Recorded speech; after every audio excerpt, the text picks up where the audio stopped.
Um, well, thank you very much, Jeline, for the very graphic introduction.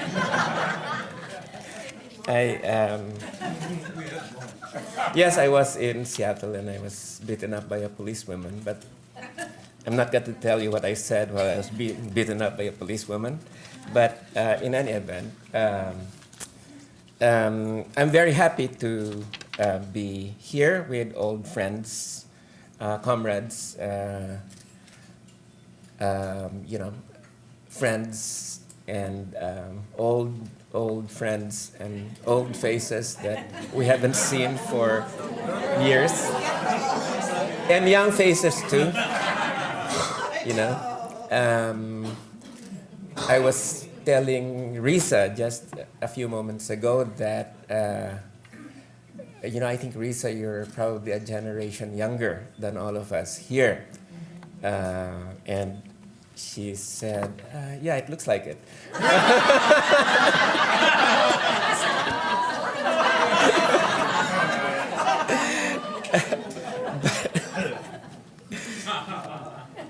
But she said, of course, that doesn't make any difference. Okay.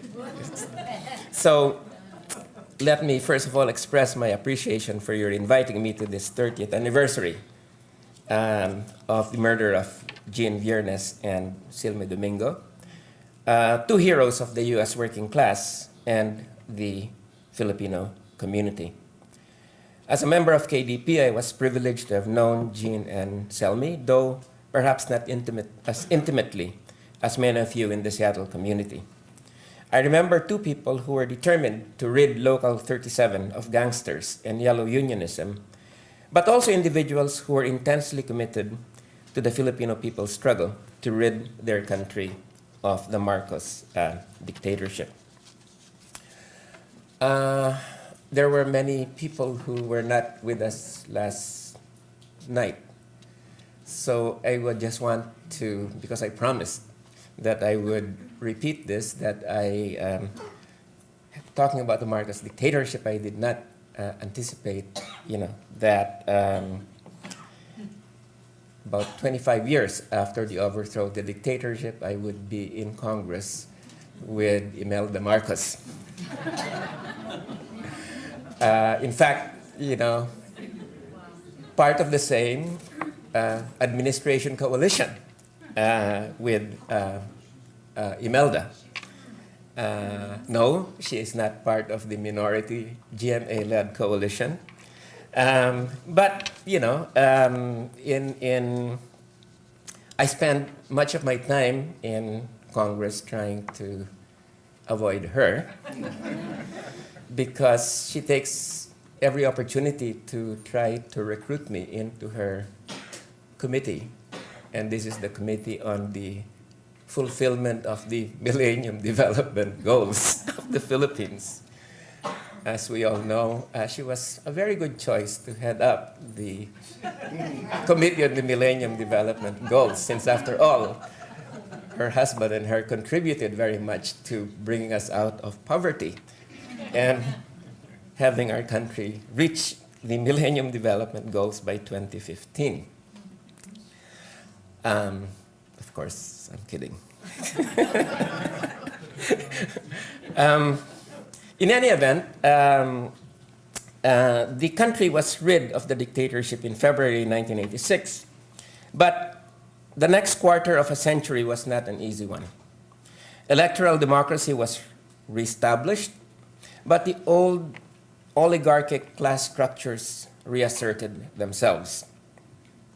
Structural adjustment and neoliberal trade policies resulted in the devastation of our agriculture and industry, driving a large force of our labor force, 10%, according to some estimates, to search for work abroad.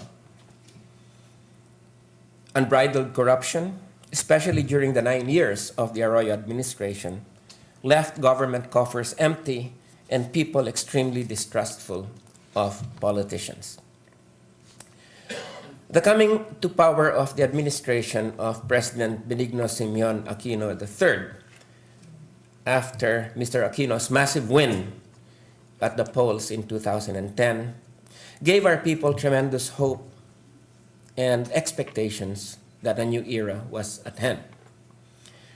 My party, Akbayan, the Citizens Action Party, had aligned itself with Mr. Aquino's candidacy, and Mr. Aquino's asking Risa Hontiveros, who is with us here this afternoon, to run as a guest candidate on the Liberal Party slate was emblematic of the value he placed on this alliance.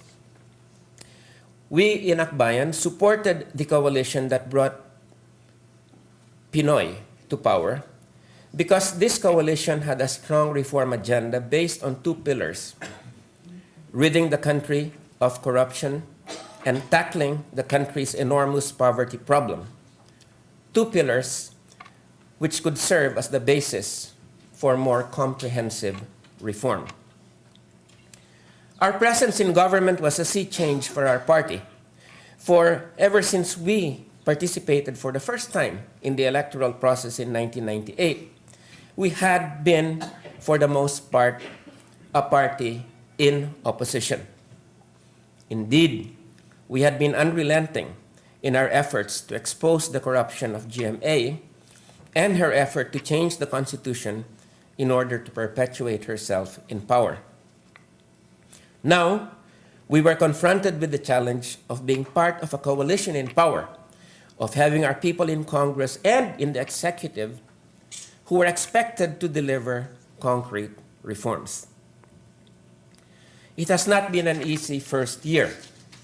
On the anti-corruption front, a major instrument to bring GMA and her cronies to justice, the Truth Commission, was prevented by an obstructionist Supreme Court filled with appointees of the former president from being formed.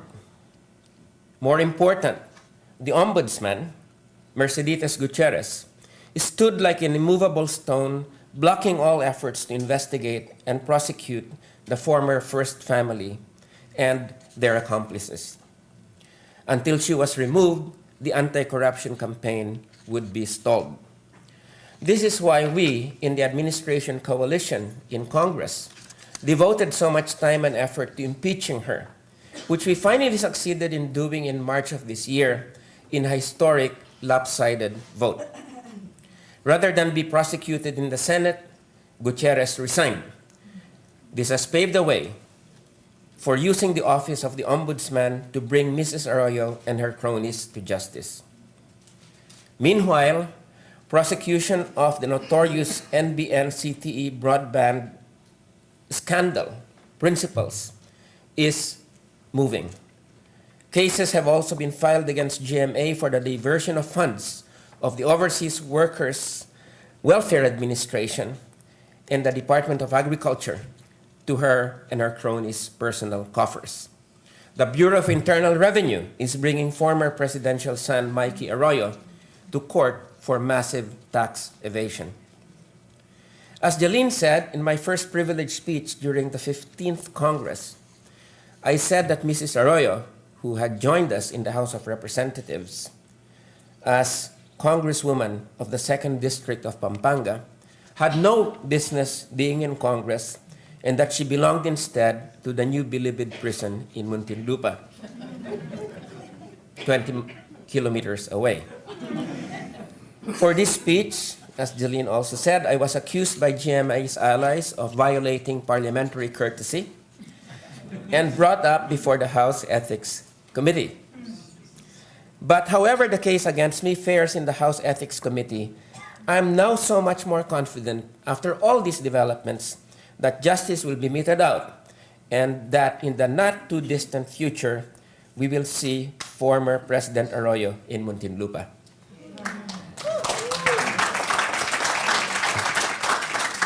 I think that largely because his integrity has been unimpeachable and because of his perceived determination to clean up government, Mr. Aquino, after a year in office, continues to enjoy a high trust and approval rating of 71% of 71%, according to the most recent Asia Pulse Asia survey. The anti-corruption campaign is going ahead. So has the anti-poverty program been moving forward. The main mechanism to deal with poverty that the administration has chosen is the Conditional Cash Transfer Program, or the CCT. The CCT gives families as much as 1,400 pesos a month, or the equivalent of $32, in exchange for keeping their children in school and subjecting them to periodic health checkups. Patterned after successful CCT programs in Brazil and Mexico, the extra cash provided by the Philippine program is the only resource that poor families have to devote to health and education, which is important to break the intergenerational cycle of poverty. In the last 12 months, some 2 million Filipinos families will have been enrolled in the program by July 4th. The results of the CCT and other anti-poverty initiatives of the administration have made a difference in the lives of Filipinos. According to the latest Social Weather Stations survey, between the first and second quarters of 2011, there has been a 5.4% drop in the number of hungry households. In other words, there are fully 1 million fewer hungry households in just 3 months. The total hunger rate has fallen to 51.1% of households from the 21% during the last semester of the Arroyo administration. And the 2.0% of families experiencing severe hunger is the lowest since 2003. Of course, we cannot rest on our laurels, and we can only be satisfied when we have completely banished hunger from the country.